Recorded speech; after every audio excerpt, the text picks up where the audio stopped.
Bonjour à toutes et à tous, et merci de nous rejoindre donc sur cette conférence dédiée je dirais, au modèle as a service et à la bascule vers le as a service que l'on essaye de développer au niveau de Dell Technologies. Donc, on va passer une petite demi-heure ensemble où je vais essayer donc de brosser un petit peu l'horizon de tout ce que l'on fait aujourd'hui à ce niveau-là, de manière à essayer d'accompagner vos clients dans leur transformation pour aller vers ce type de solution. Donc, avant de commencer sur les solutions en elles-mêmes, je voudrais un petit peu revenir sur ce que l'on entend par le on-demand et qu'est-ce que ça donne aujourd'hui dans la vie de tous les jours. Je pense que vous le voyez toutes et tous, on est aujourd'hui dans une société où effectivement on a une vraie explosion des modes de consommation as a service ou à la demande. Et je dirais qu'en plus, l'épisode de la crise sanitaire que nous avons vécu et que nous vivons encore aujourd'hui est un vrai accélérateur de cette tendance-là. Alors j'ai pris ici quelques exemples, quelques-uns sont très connus et vont vous parler très rapidement, d'autres sont un petit peu moins connus. Donc j'ai bien évidemment pris la musique en ligne. Aujourd'hui, on estime environ aux 2 tiers du revenu de l'industrie de la musique qui est fait directement par de l'achat en ligne. Donc par exemple avec Deezer. On a aussi le marché de l'automobile qui a complètement muté dans cette voie-là. Si vous vous souvenez, il y a quelques années, par exemple, des communications et des publicités que l'on pouvait rencontrer sur les automobiles, on avait le prix d'une voiture, imaginons une Clio, et puis on avait son prix et ses caractéristiques. Disons 10 000 euros pour la Clio euh, X. Aujourd'hui, pour la même Clio X, on n'a plus du tout le montant du prix d'achat. On a un montant de loyer mensuel, souvent ajouté avec, par exemple, la maintenance ou voire l'assurance qui est incluse. Donc, on vous dit, ben, la Clio X aujourd'hui, elle vaut 245 euros par mois avec ceci et ceci comme prestation. Le troisième exemple que j'ai voulu prendre, c'est l'exemple de la presse numérique. Et là, comme tout à l'heure, je parlais effectivement d'accélération de la tendance avec la crise du Covid.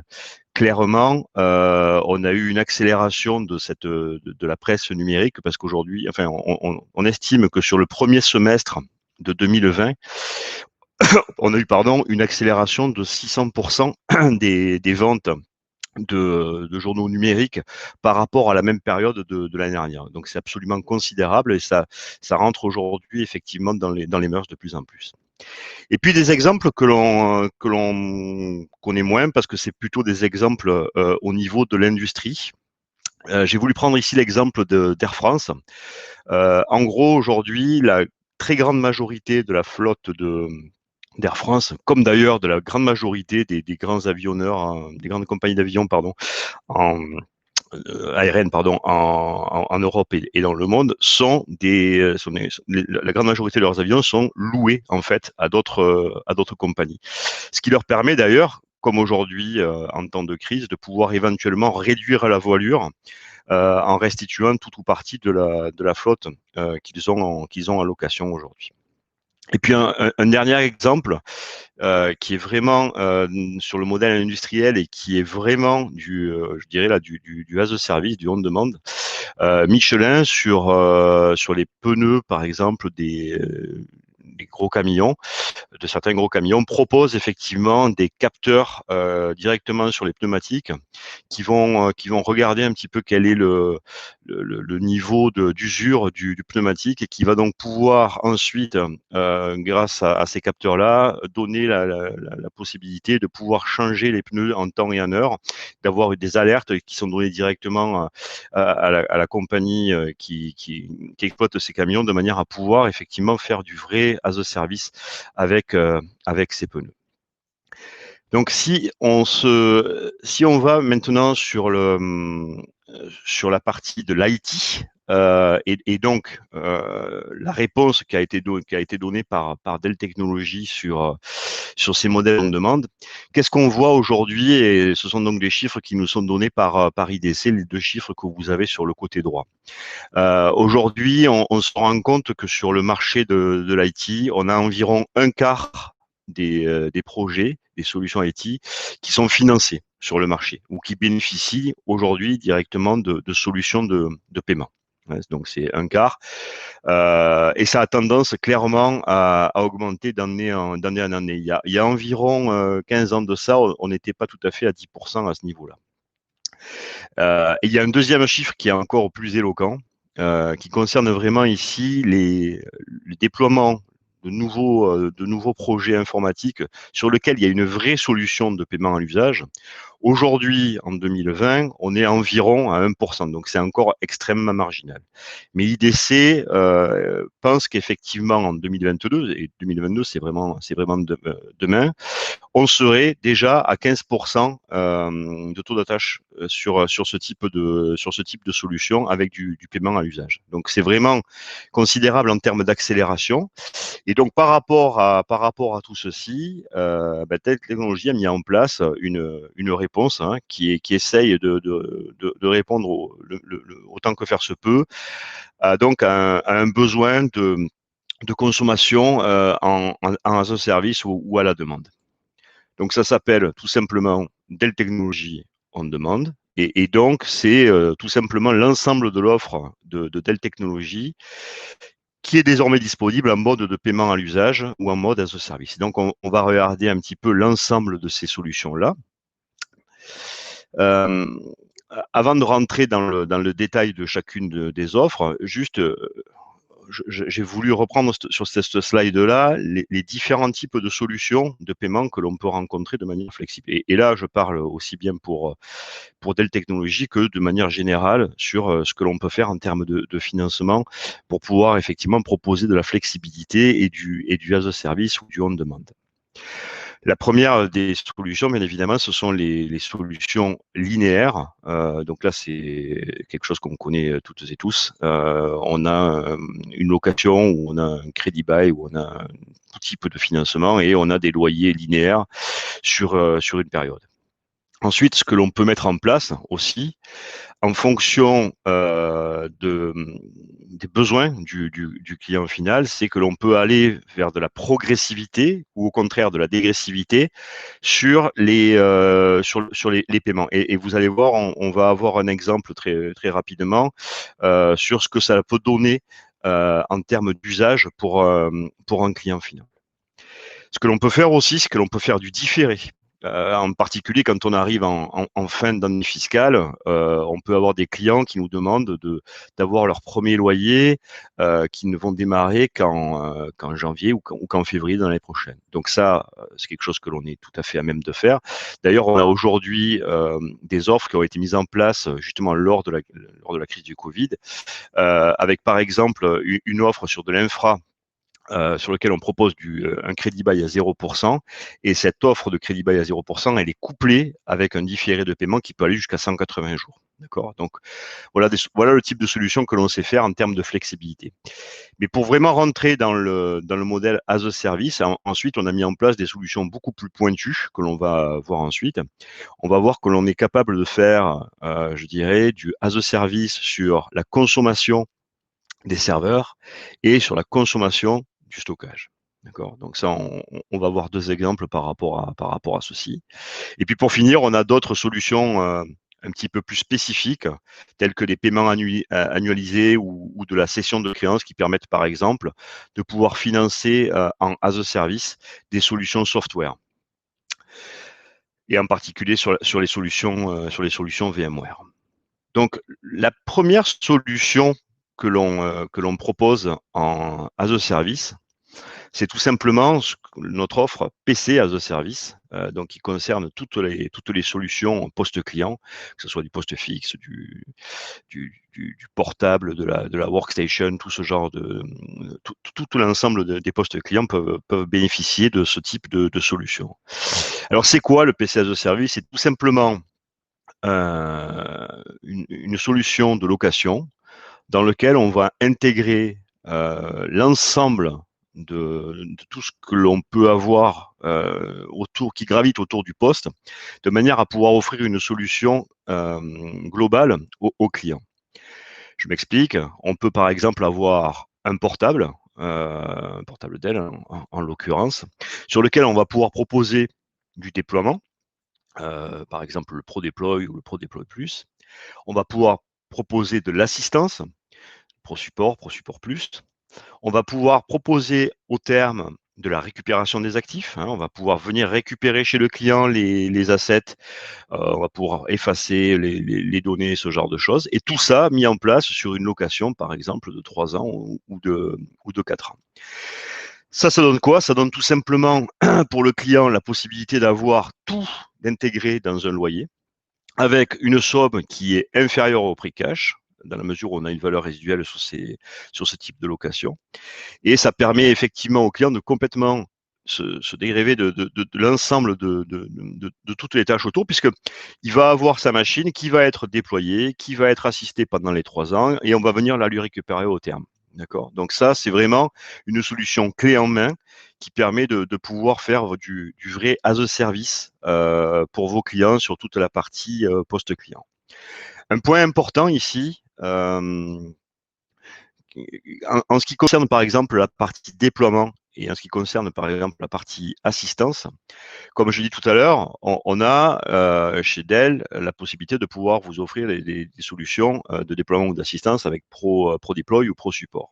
Toutefois, si vous, en tant que partenaire, vous avez aussi une solution de déploiement et ou une solution de maintenance, on peut bien évidemment intégrer votre solution de déploiement et ou votre solution de maintenance à notre solution, de manière à pouvoir offrir du PC as a service avec l'aide de votre du partenaire que vous représentez. Donc, c'est une solution qui est complètement mixte. Soit on peut la faire totalement en Dell avec du service Dell autour, soit on peut éventuellement aussi vous proposer de pouvoir intégrer votre service ou votre déploiement de manière à pouvoir proposer ceci à vos clients. En ce qui concerne ensuite toute la partie infra, on a plusieurs possibilités. Tout à l'heure, je vous ai dit qu'on pouvait faire du progressif. Et donc là, j'ai essayé de vous mettre un exemple de ce que cela peut représenter pour un client. J'ai pris l'exemple d'un client qui a besoin de mettre en place 36 serveurs avec des châssis, d'accord? Mais il va avoir une montée progressive, je dirais, de son infrastructure au sein de son entreprise. Donc, le client peut très bien nous expliquer qu'effectivement, il a besoin aujourd'hui de ces 36 serveurs, mais que ces 36 serveurs ne vont pas lui servir tout de suite, ne vont pas générer en tous les cas aujourd'hui de revenus suffisants pour pouvoir effectivement payer la totalité immédiatement. Donc, dans ce cas-là, ce que l'on fait, c'est que l'on se met autour de la table, vous partenaires, nous constructeurs, et puis la partie financement, la partie crédit, de manière à voir avec le client quelle serait la meilleure des solutions. Et là, j'ai inventé cet exemple où on a une vraie montée en puissance, je dirais, des loyers. Vous pouvez voir qu'au tout départ, malgré le fait qu'on ait livré l'intégralité des systèmes, des machines, eh ben, il va se retrouver sur les 4 premiers loyers, donc sur la première année, avec des loyers faibles, 8 000 €, d'accord, qui vont ensuite passer sur la deuxième année sur du 10 500 €. On augmente encore la troisième année, on passe à 11 500 € et on finit sur la dernière année avec les 2 dernières années, pardon, avec un petit peu plus de 12 000 €. Ça veut dire quoi? Ça veut dire qu'on essaye vraiment de s'adapter d'un point de vue financier aux capacités opérationnelles de votre client. Donc là, c'est un exemple en progressif. C'est d'ailleurs la très grande majorité des demandes qui nous sont faites.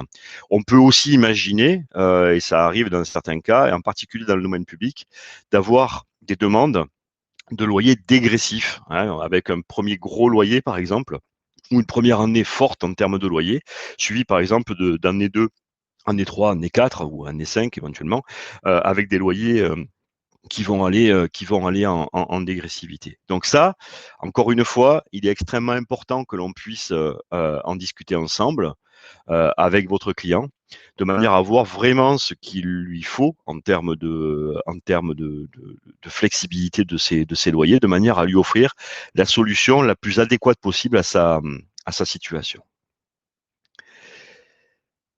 Là, on va maintenant sortir, je dirais, des schémas traditionnels de financement pour aller sur la partie infra, sur des solutions beaucoup plus on demande. Et donc là, on a deux offres que je vais vous présenter qui sont d'abord Flex on demande sur la partie serveur et que je vais détailler avec un exemple.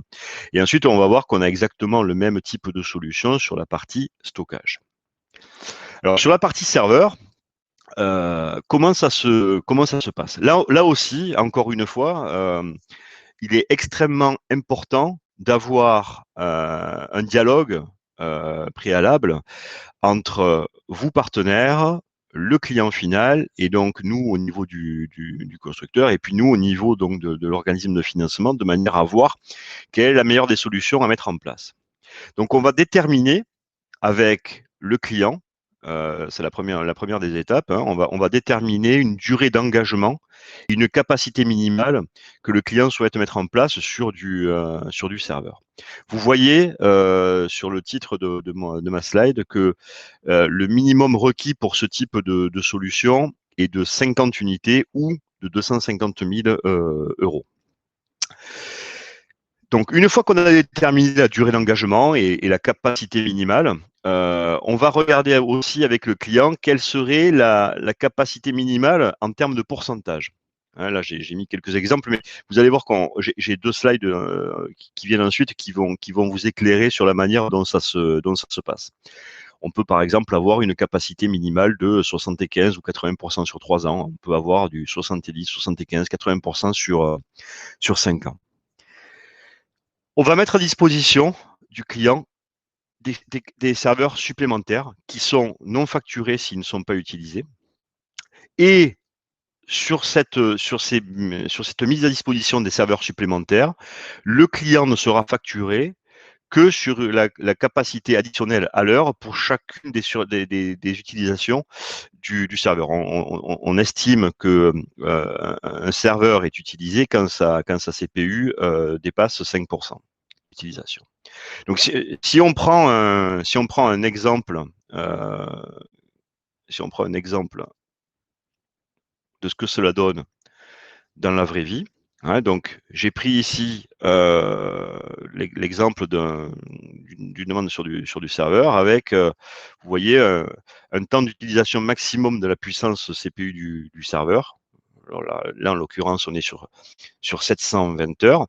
Et donc, si on a estimé avec le client que, en gros, il va utiliser de manière générale, il va utiliser 70% de sa capacité maximale qu'on lui aura livrée. D'accord? Donc, il va s'engager sur une durée de 60 mois. Là, en l'occurrence, 60 mois, mais on peut le faire sur 36 mois, on peut le faire sur 48 mois. En règle générale, toutefois, sur la partie serveur et stockage, on est plutôt sur du 48 mois ou du 60 mois. D'accord? Donc là, imaginons qu'avec le client, on se soit entendu donc sur un engagement de 70%. Hein. Ça veut dire que donc sur la totalité de mes heures d'utilisation du serveur, hein, là, on a un peu plus de 40 000 heures d'utilisation sur la durée totale des 5 ans. Ben, sur les 48 000 heures, il y en aura 28 000 qui vont être intangibles, qui vont rester tels que ceci, qui vont être l'engagement formel du client par rapport à ceci. Et puis, on va avoir 30% qui vont être de la capacité qui aura été ajoutée lors de la livraison du matériel et qui sera, elle, déclinée sur du calcul à l'heure d'utilisation. Hein, donc, on a sur les 40 000 heures disponibles d'utilisation du serveur, on en a 28 sur quelque chose qui a été mis en place de manière globale sur le serveur, et on a ensuite 30%, donc 12 000 heures qui sont mises en place sur de la capacité additionnelle. Et donc, en termes de loyer, dans l'exemple que j'ai pris avec les 56 serveurs qui sont livrés, ben, qu'est-ce que ça donne pour le client? Il va avoir une baseline d'utilisation qui sera, comme vous le voyez ici, sur son engagement de 70%, qui sera d'un loyer de 5 148 € par mois, sur 60 mois. Et si, sur certains mois, il utilise à certains moments plus que la capacité qui lui a été donnée de manière dans son engagement, mais tout simplement, vous le voyez d'une manière complètement claire et complètement transparente, il sait que pour chaque heure d'utilisation supplémentaire au-delà de sa capacité sur laquelle on se sera entendu, eh ben, il va avoir un loyer supplémentaire de 18 centimes par heure qu'on va multiplier par le nombre d'heures d'utilisation de sa CPU supplémentaire. Donc voilà, ça lui permet effectivement de pouvoir avoir une capacité de serveur plus importante que celle dont il a besoin normalement, tout en n'ayant pas à payer pour l'intégralité de ces serveurs d'un bloc. Hein. Il ne va vraiment payer cette partie supplémentaire qu'en cas d'utilisation lors des mois où il en aura vraiment besoin. Ça, c'est par exemple extrêmement courant que l'on puisse le mettre en place dans des sociétés, par exemple, qui ont des pics d'activité dans leur métier. Prenons l'exemple d'une société qui vend par exemple je dis n'importe quoi, des cadeaux de Noël, bien évidemment, ben, elle va avoir une grosse capacité, une grosse demande, je dirais en novembre-décembre. C'est peut-être là qu'elle va avoir besoin de cette capacité supplémentaire. Par contre, après le reste de l'année, il est fort probable que la capacité sur laquelle elle se sera engagée, les 70%, les fameux 70%, seront largement suffisants. Donc ça, c'était sur la partie serveur. Et on a exactement le même type de système sur les solutions de stockage. Alors, j'ai pas repris là un exemple chiffré, mais c'est exactement la même philosophie. Encore une fois, et je le martèle parce que c'est extrêmement important, il est vraiment primordial que l'on puisse se mettre autour d'une table pour pouvoir discuter avec le client, avec vous, avec les équipes techniques de Dell, de manière à voir quelle est la bonne solution que l'on doit mettre en place chez le client en termes de stockage. D'accord? Donc, on va avec lui, avec le client, on va définir une baseline. En général, en règle générale, on est je dirais entre 65 et 80% de la capacité totale qui est prise en considération comme étant le montant minimal, le montant d'engagement, pardon, excusez-moi. Le client, il va être facturé de la même manière sur cette capacité minimale. Et quand on sera de la même manière, comme tout à l'heure sur les serveurs, au-delà de son engagement initial, eh bien, on aura une facturation au réel utilisé au prix du giga défini à l'avance. J'ai mis un petit tableau qui montre des exemples effectivement d'utilisation. On est vraiment, si on veut essayer de rendre le système le plus simple possible, on est vraiment là dans ce cas-là, sur le stockage, on est vraiment dans un système tel que de l'abonnement téléphonique. Quand vous avez un abonnement téléphonique aujourd'hui, ben vous avez un abonnement pour, par exemple, 30 € par mois avec un certain nombre de voix et un certain nombre de data. Si d'aventure vous dépassez ce forfait-là, d'accord, ou si par exemple vous êtes à l'étranger pour des raisons professionnelles ou personnelles, vous savez très bien que votre forfait, par exemple, ne peut ne pas couvrir ces prix-là, ce forfait-là, et donc vous allez avoir une tarification différenciée par rapport à cette consommation que vous aurez fait de manière spécifique. On est exactement dans le même schéma ici, hein, quand on veut simplifier au maximum les choses. Alors, je rentre pas, bien évidemment, plus avant dans les détails. Vous pouvez avoir bien évidemment mes coordonnées par Ingram. Si vous avez tout type de questions, si vous avez des exemples à mettre en œuvre, si vous avez d'autres types d'interrogations par rapport à ce type de système que l'on peut mettre en place, surtout n'hésitez pas à revenir vers moi. Je peux bien évidemment vous refaire une présentation bien spécifique par rapport à ceci.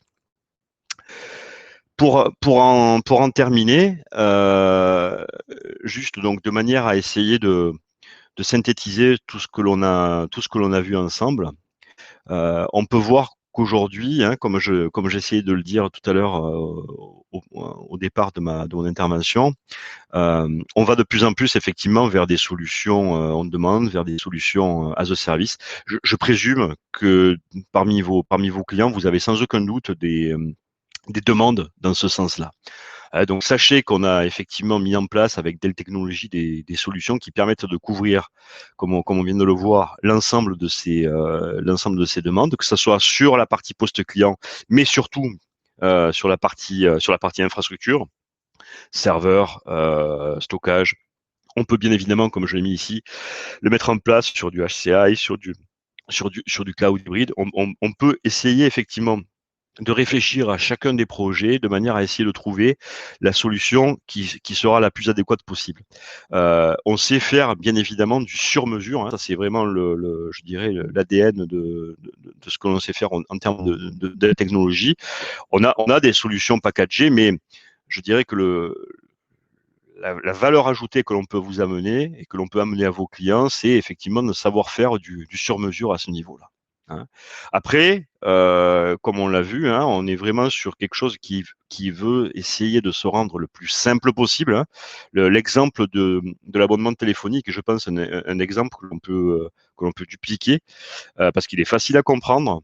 Et c'est quelque chose qui fonctionne bien hein, avec un forfait par rapport à un engagement, que ça soit aussi bien en termes de serveur ou de stockage. Et puis, effectivement, en fonction des pics d'activité, en fonction des pics d'utilisation, d'avoir de